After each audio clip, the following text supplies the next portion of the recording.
que é basicamente uma análise sociológica, né, da proposta de formação dos estudantes da Escola Básica Brasileira, Escola Formada. Essa proposta ela foi discutida no final do século XX, né, nos anos 90, e colocada em prática ali no finalzinho dos anos 90, chegando no século XXI. Então eu vou falar dessas bases, né? As bases elas surgem no final do século XX para o início do século XXI, porém, ainda hoje, se a gente for pegar, por exemplo, a BNCC, essa que inclusive foi agora em 2017 que foi publicada, nós vamos observar que essas bases que eu busquei, né, no final do século XX estão presentes na BNCC, né, como uma proposta de formação para os estudantes da escola básica. Porém, na minha concepção, de uma maneira mais aprofundada.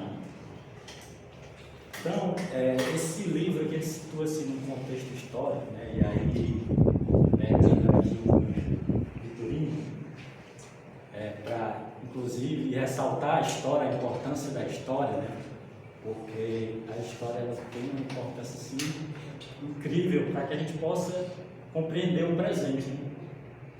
Né? A gente não consegue compreender o presente se a gente não mergulhar na história. E o professor aqui mostra na obra dele como a história ela tem essa função, né, social. Mergulhar no passado, né, para entender o nosso presente. Né? E isso em vários aspectos, seja na dimensão cultural, seja nas relações políticas, seja nas relações econômicas. Né? Então a história ela tem esse papel muito importante. Então esse livro ele se situa num momento histórico, né? Ali no final, já nas últimas décadas do século XX. É um momento assim, de efervescência, assim, de grandes transformações, né? em várias dimensões da vida, econômica, política, social, cultural. E para mim poder compreender que essas bases, eu mergulhei um pouco na economia, né? Economia política. Até porque a educação ela não está descolada desses dois, a gente costuma falar na sociologia, desses dois complexos. Né? O complexo da educação está conectado com o complexo da economia e com o complexo da política. Né? E outros complexos, para citar apenas esses dois. Porque a educação, se a gente for estudar ela historicamente, né?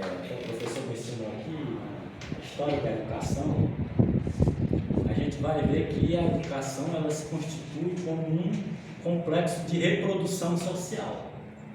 Em cada época ela vai reproduzir a sociedade daquela época. Lá atrás, na antiguidade, a educação ela reproduzia aquela sociedade. Você tinha ali uma educação voltada para a elite, para a classe dirigente da época, e uma educação para os escravos. Né? Logicamente que a educação institucionalizada da época, ela era destinada à elite. Já os escravos, não, os escravos aprendiam, né, no próprio cotidiano ali do trabalho. Né? Também isso aconteceu na Idade Média, né? A educação que tinha a dualidade, a educação dual. Uma educação para a elite e uma educação para as classes subalternas. No capitalismo, essa educação ela vai passar por um processo de transformação. Aí a educação que era institucionalizada, ela vai ser universalizada. Quando eu falo aqui universalizada, no sentido da educação básica. Né? E aí alguns autores vão falar, autores da sociologia, autores da educação, que ela foi universalizada, a educação básica, ou seja, os conhecimentos mínimos necessários para que as classes trabalhadoras pudessem adquirir habilidades, né, para se inserir ali no mercado de trabalho, inclusive ali a partir da Revolução Industrial, que é onde começa de fato ali com mais vigor a entrada do capitalismo. Então, essa educação universalizada, mas manteve-se também a educação elitizada, né? Aquela educação destinada a formar a classe dirigente, aquela classe que vai pensar a sociedade, né? Que vai organizar essa sociedade, que é a classe chamada classe burguesa, que nasce ali no final da Idade Média, né? No comércio ali, no finalzinho da Idade Média, com a efervescência do comércio. E aí, para chegar no livro, que eu situei aqui historicamente ali no final do século XX, onde o capitalismo nessa época ele começa a desencadear a partir do final do século XX, né, mais ou menos ali no início de 1970, ele vai entrar numa crise chamada de crise estrutural. E devido ao tempo eu não vou poder aqui, né, adentrar muito nessa questão.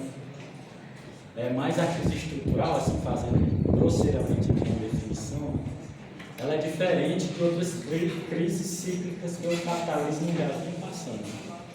Historicamente, é uma crise que vai atingir todas as dimensões, né? Segundo Mesaros, que é um autor, né, da sociologia, Steven Mesaros, ele tem essa teoria da crise estrutural.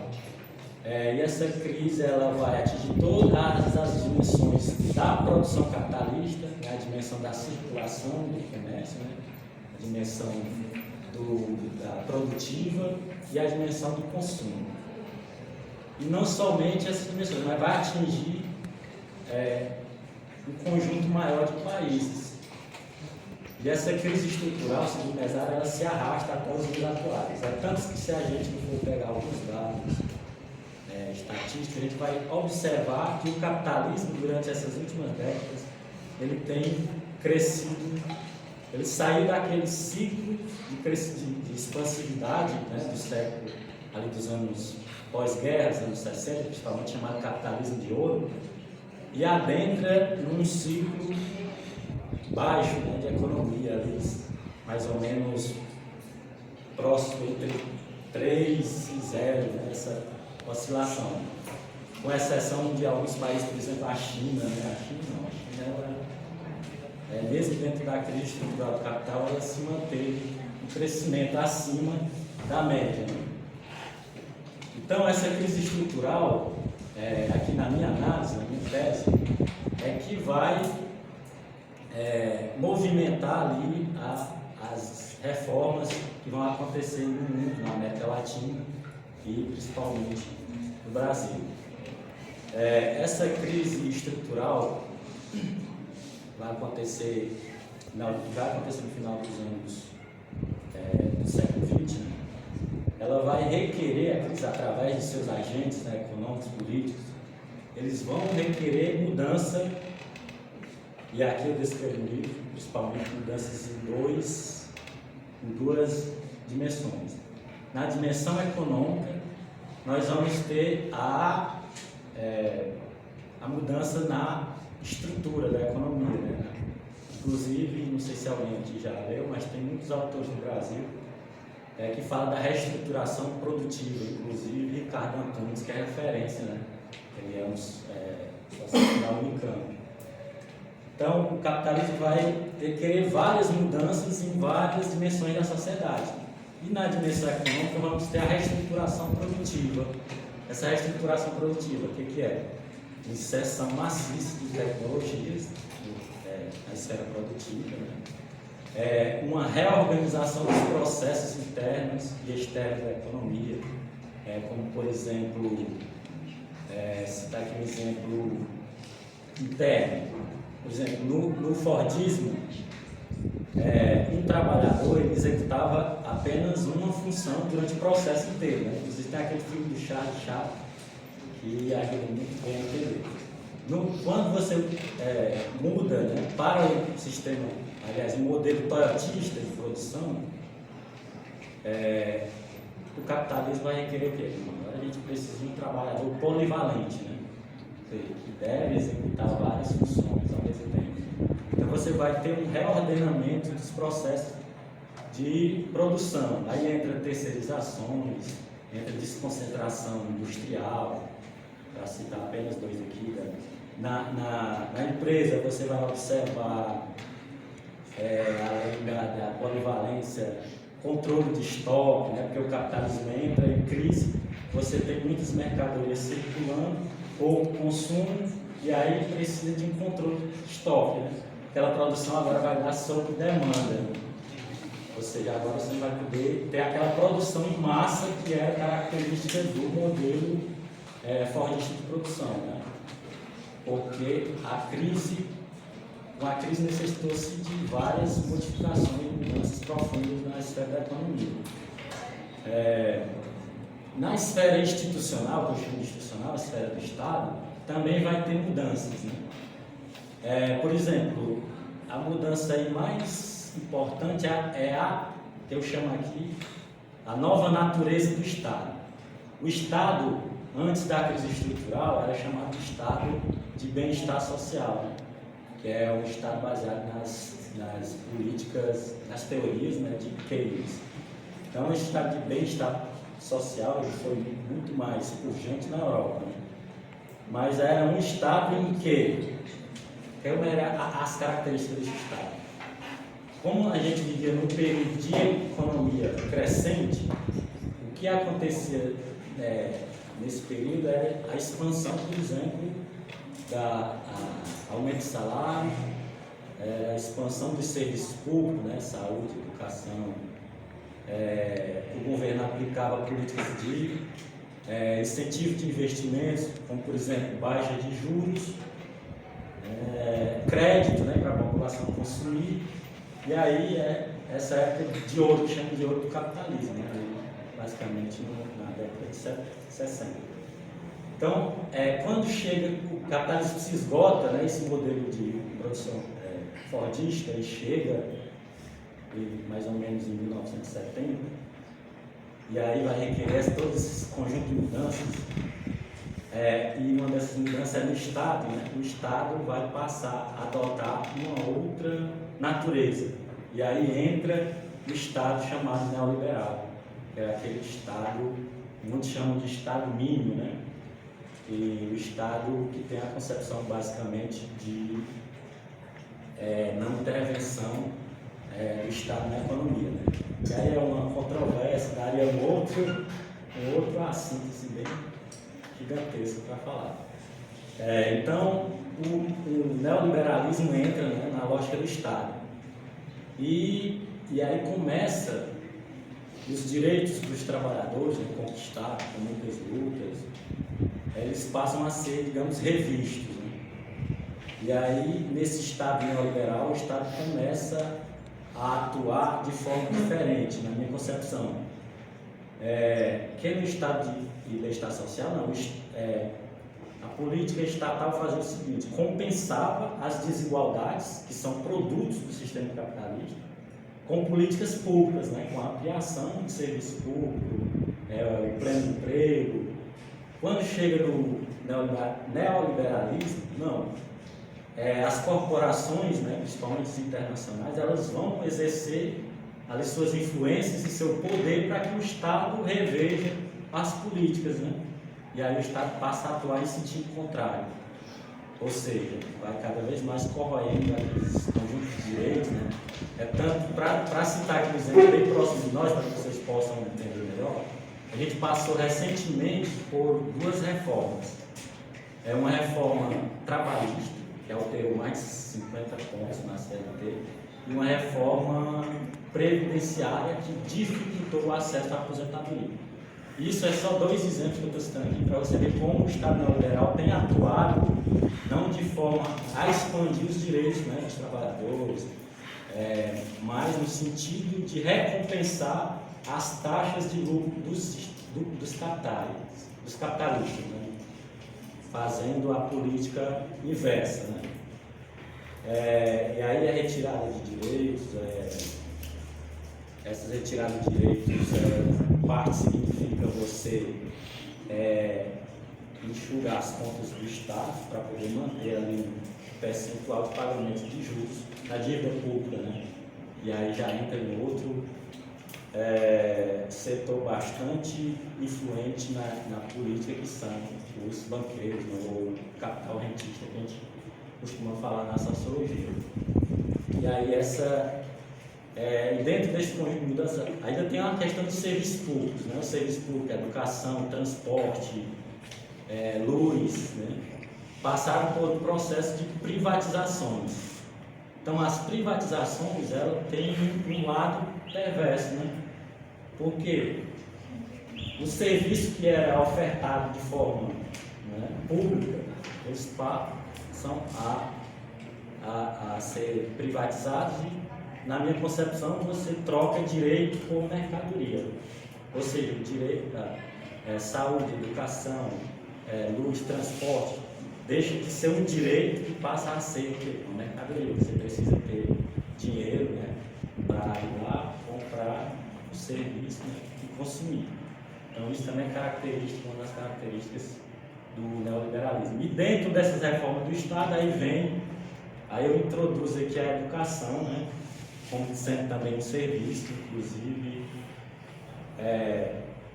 ela passa a ser aliás, o capitalismo passa a requerer da educação também mudanças, né, dentro da esfera do Estado. Aí, por que a educação passa também a sofrer um processo de transformações profundas? Porque lembra que eu falei da mudança do Fordismo para o Toyotismo, né? O modelo muda. Quando o modelo muda, você passa a requerer um novo tipo de trabalhador. Eu não posso formar um trabalhador no Fordismo com característica, aliás, no Toyotismo com característica de Fordismo, né? Então eu tenho que... Lembra que eu também falei que a educação é um elemento de reprodução social? Também nessa análise aqui ela está entrando esse conceito, né? Aí então a educação, o sistema capitalista passa a requerer novas habilidades, novas competências, ou seja, o trabalhador agora ele tem que ser polivalente, ele tem que saber trabalhar em equipe, ele tem que ser um trabalhador prepositivo, ele tem que ser um trabalhador proativo, tem que ser um trabalhador que possa propor soluções, ou seja, resolver problemas, né? Que saiba se comunicar de forma precisa e clara, para citar aqui algumas características. Então, a educação tem que se voltar para, né, o que requer as novas exigências do mercado. Entendeu? Aí é que vai surgir a proposta de educação do século XXI. E aí, para concluir esse livro aqui, eu tive que pesquisar vários documentos, por exemplo, Banco Mundial, Unesco, porque essa proposta de formação para o século XXI, ela não vai surgir no Brasil, ela vai surgir de uma discussão internacional que vai se realizar em 1990 no Fórum de Jomtien, na Tailândia. É ali que surgem, né, as primeiras discussões sobre a educação do século XXI. E o Brasil está lá, né, participando como signatário. Ali vai estabelecer-se metas a ser alcançadas, né, durante 10 anos. O Brasil adere nessa proposta. Ali, principalmente, dois elementos aqui que se discutiram, três, nesse fórum, né, que é a universalização da educação básica dos países, que a gente chama dos países da periferia do capitalismo, o atendimento às necessidades básicas de aprendizagem e melhorar as taxas de analfabetismo, que na época era ainda bem gigantesca, né, nos anos 90. Então, esse fórum ele gira em torno principalmente dessas três propostas do Brasil adere. Então, ali, depois vamos ter outros fóruns de Nova Delhi, em 1993, na Índia. Ali participou os 9 países com maior taxa de analfabetismo do mundo. No Brasil, depois tem o Fórum de Dakar, Senegal, nos anos 2000. que aí é um fórum que vai fazer uma análise, né, dos resultados que foram alcançados, inclusive quase metade das metas foram alcançadas. E naquele fórum tivemos também a reafirmação, né, das metas que foram traçadas lá atrás. Desse fórum de 1990 na Tailândia, saiu um documento, né, em 1996, esse documento foi finalizado, publicado, chamado Educação do Tesouro a Descobrir, que a gente chama ele de relatório Delors, Jacques Delors. Então esse documento ele vai traçar, delinear os princípios, né, da educação para o século XXI. E o Brasil vai se basear, né, nesses fóruns, nesse documento principalmente, para poder fazer a sua reforma da educação básica.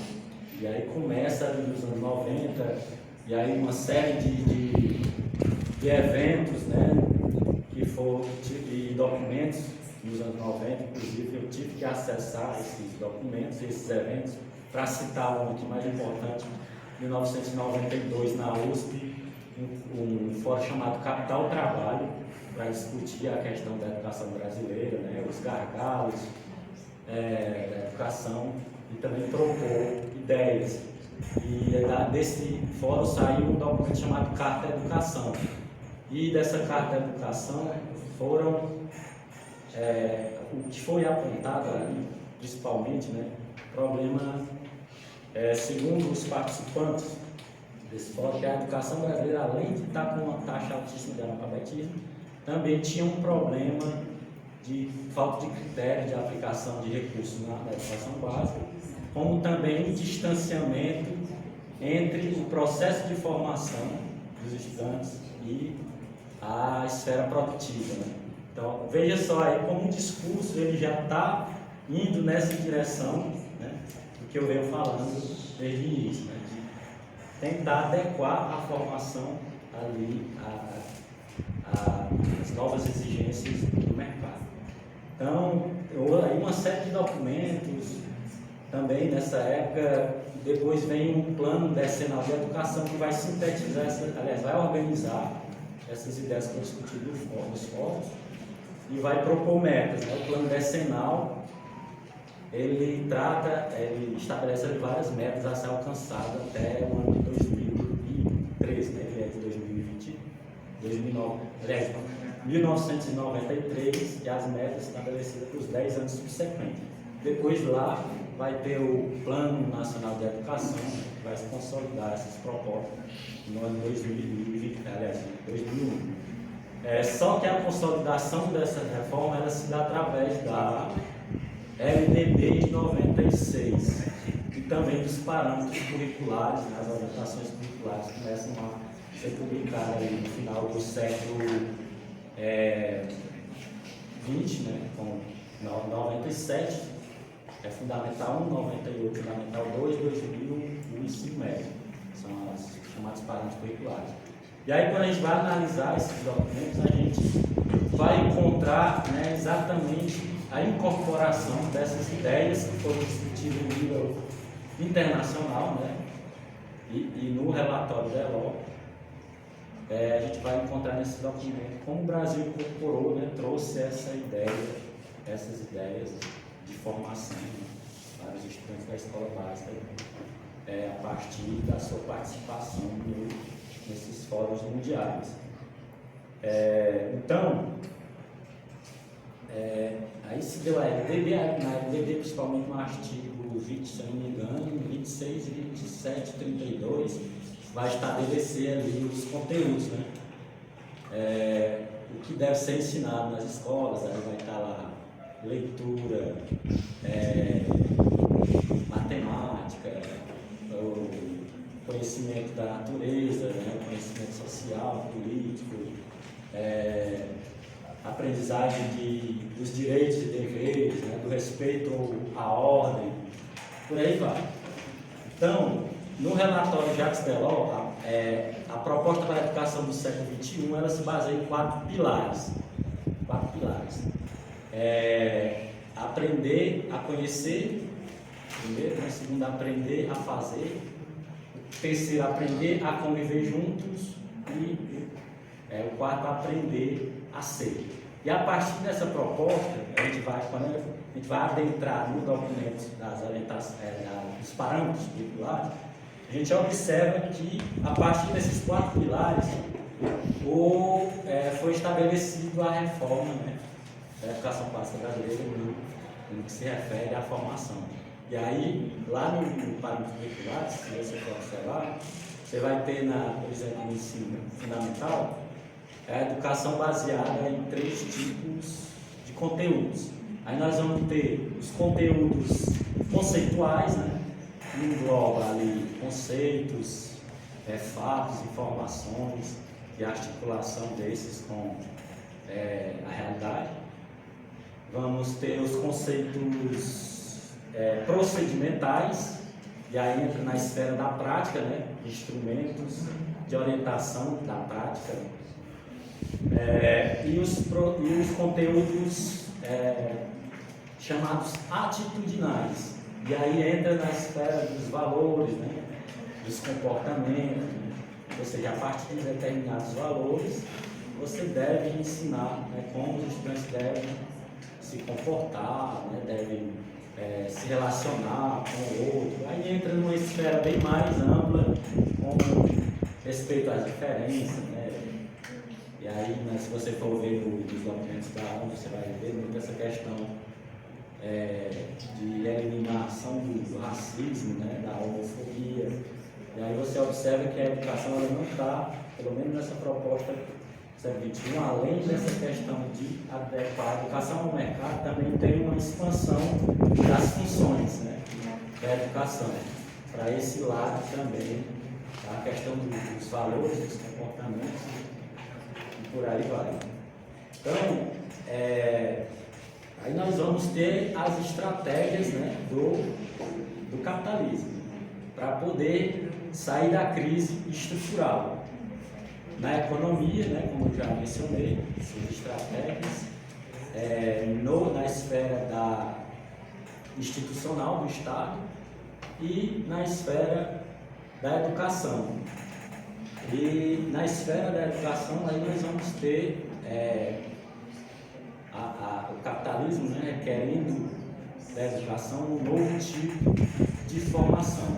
E aí no meu livro eu coloco 3 tipos principais, que é a formação para o trabalho, e nessa questão da formação do trabalho, é exatamente você dotar os estudantes de determinadas competências, né, habilidades, capacidades, para que eles possam, né, já chegar no mercado, né, com essas características já, para se adequar ali às novas exigências, né, digamos assim.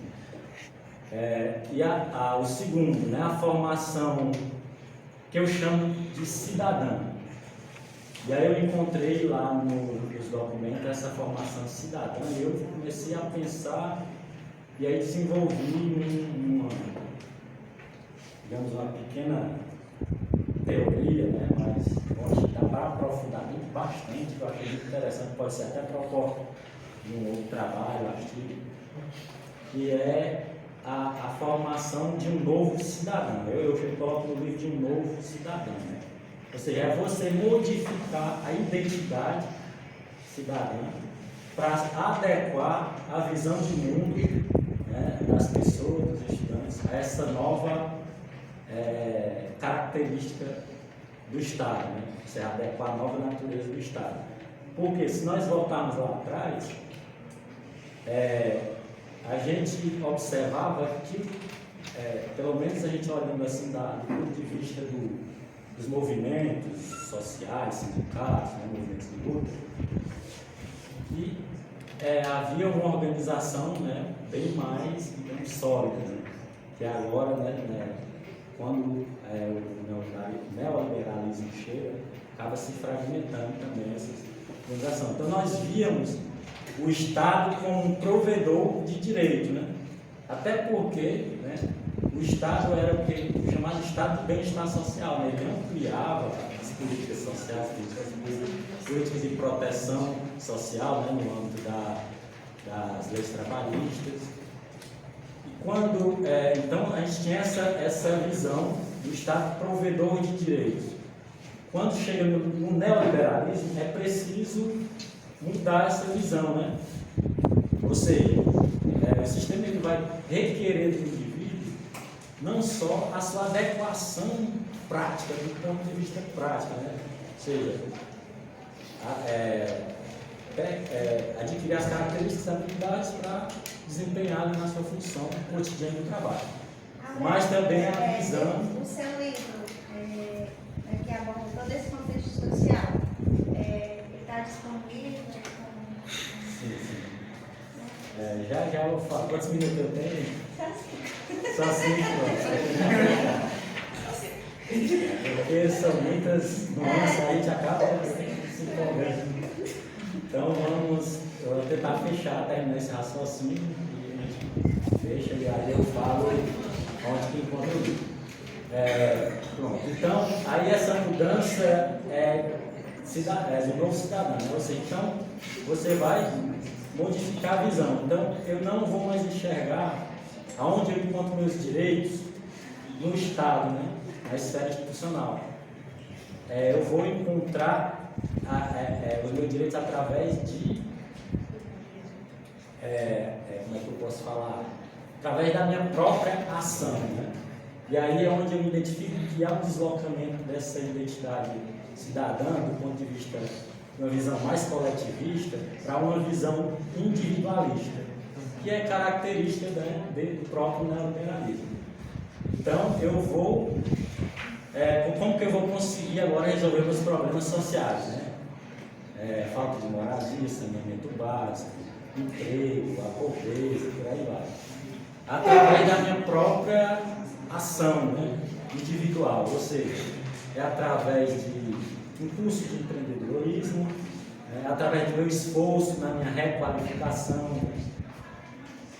Então, há esse deslocamento da minha visão individual, para que essa visão possa, né, se adequar à nova natureza do Estado, que as mazelas, né, do sistema não possam continue ficando ali aquela cortina de fumaça, que você possa perceber, né, ali da onde o seu sofrimento vem, qual a raiz do seu sofrimento. E, consequentemente, isso traz como é que eu posso falar? Um comprometimento na luta. Né? E aí é onde eu falo que os sindicatos hoje, no Estado, estão muito fragmentados, estão muito sem força, né? Também em decorrência de todo esse conjunto de transformação. Entendeu? Aí por isso, e aí para fechar, para fundamentar essas ideias, eu preciso de quê? Teorias, né? Teorias pedagógicas. E aí essas propostas de formação, ela tem uma fundamentação teórica. E aí eu vou identificar quais são essas fundamentações teóricas que vão viabilizar a prática lá dentro da escola. E aí vem o que é que, acho que aqui deve ter alguma coisa, pedagogia, né? Bom, cara, aqui não sei se você vai estudar, mas com certeza não sabe. Aí tem a pedagogia, que a gente chama de pragmatismo, né, de John Dewey.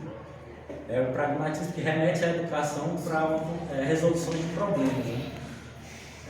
Adequar a educação mais para o lado prático, né? Você acaba, de certa forma, desvalorizando as categorias, as teorias científicas, que na realidade em nome de uma praticidade, né?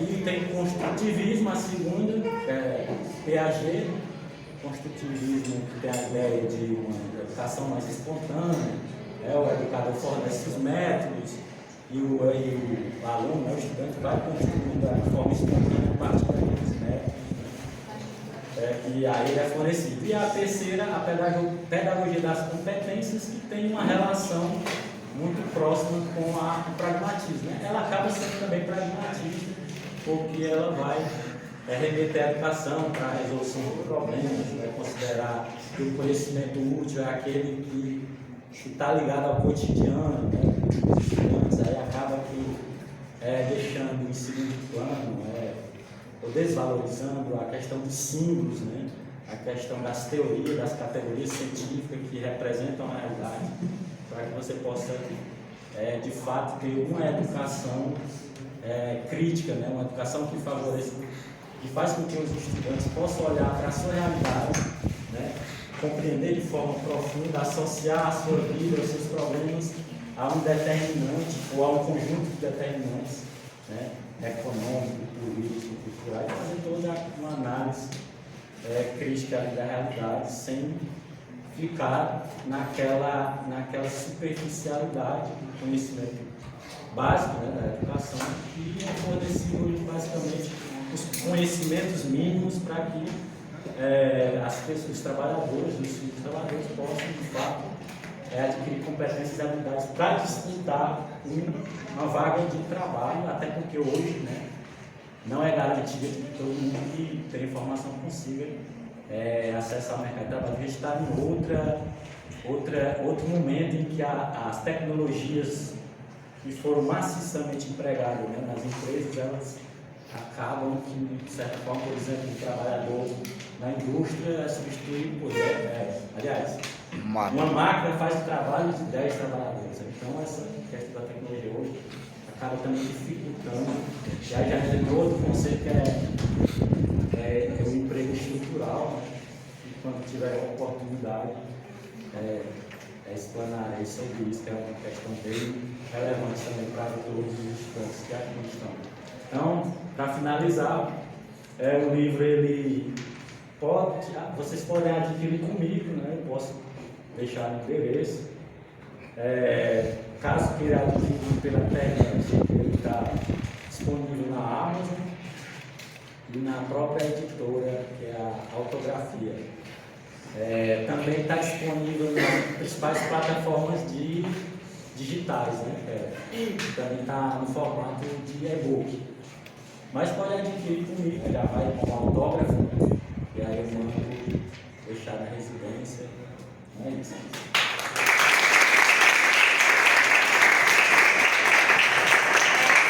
É uma noite, né? Esplêndida, falar de cultura com autores, né? Com pessoas que fazem a cultura acontecer. Então, não